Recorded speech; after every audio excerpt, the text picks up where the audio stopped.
अस्सलामुअलैकुम जी दोस्तों, कैसे हैं आप। अच्छा, आज मैं बात करना चाह रहा हूँ वज़ीर आला खैबर पख्तूनख्वा अली अमीन गंडापुर साहब। उनका एक स्टेटमेंट सामने आया है जिसमें वो आवाम से कह रहे हैं कि अगर कोई आपसे रिश्वत मांगे तो आपने उसका सर फाड़ देना है और आपने सर फाड़ के मुझे कॉल करनी है और बताना है कि जी मैंने फलां बंदे का सर फाड़ दिया है आपके कहने पे।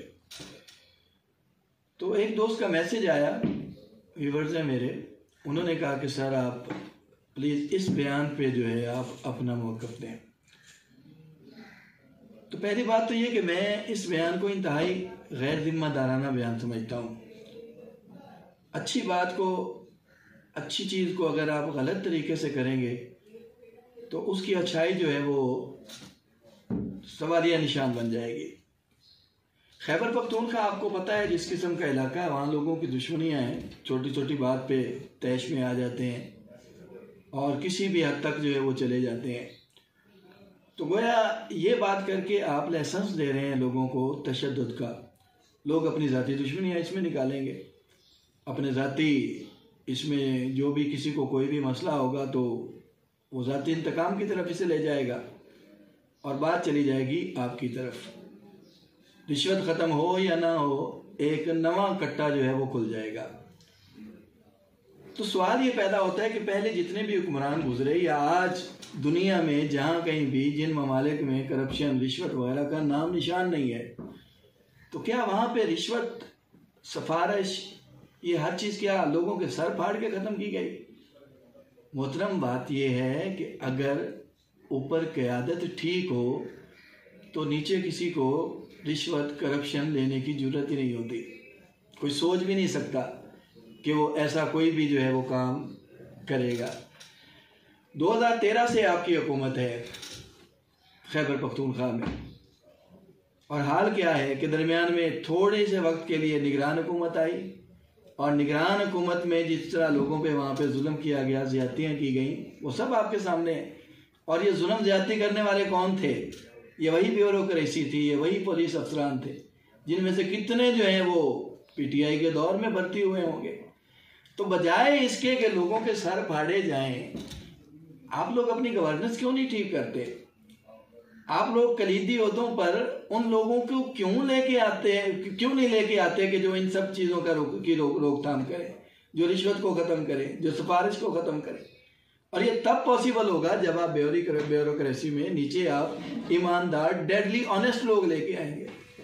तो बजाय इसके कि एक अच्छा इक़दाम करने की तरफ आप लोग जाएं, कोई कम अज़ कम माजी से कुछ सीख लें कि जो कुछ पीटीआई के साथ हुआ और आज जिस जगह पर पीटीआई खड़ी है, मैं तो समझता हूँ कि पीटीआई का कोई और दुश्मन नहीं है, पीटीआई खुद अपनी दुश्मन है।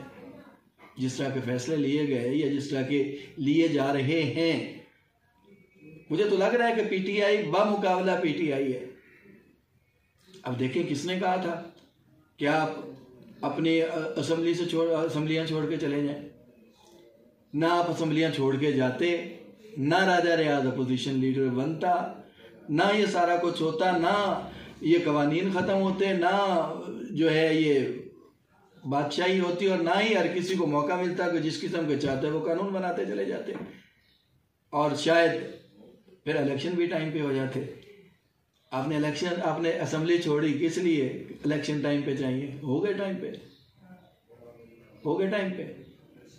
और फिर जिस तरह पिछले मई में जिस तरह आप लोगों पे तशद्दुद किया गया, आपके लोग शहीद हुए, सब कुछ हुआ, उसके बाद अल्लाह ने फिर आपको मौका दिया, आपकी हुकूमत फिर बन गई, वज़ीर आला परवेज़ इलाही साहब आ गए, लेकिन फिर और पर चौधरी शहबाज शरीफ साहब जो हैं वो सिर्फ रह गए थे, इस्लामाबाद के वज़ीर आज़म रह गए थे।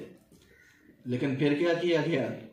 फिर अपनी पंजाब की असम्बली भी तोड़ दी गई और फिर जो है अपनी KPK की असम्बली भी तोड़ के उन्हें खुला मौका दिया गया कि आए जनाब, हमें मारे। पता नहीं किस किस्म के फैसले हैं, कौन कर रहा है, क्या हो रहा है, क्या नहीं हो रहा। और उस्मान बुज़दार को आपने वज़ीर आला बनाया भी क्यों? उसमें ऐसी क्या खासियत थी? और सबके कहने के बावजूद उसे चेंज नहीं किया। आज कहाँ है वो आपका उस्मान बुज़दार? और फिर अभी जो फैसले किए जा रहे हैं,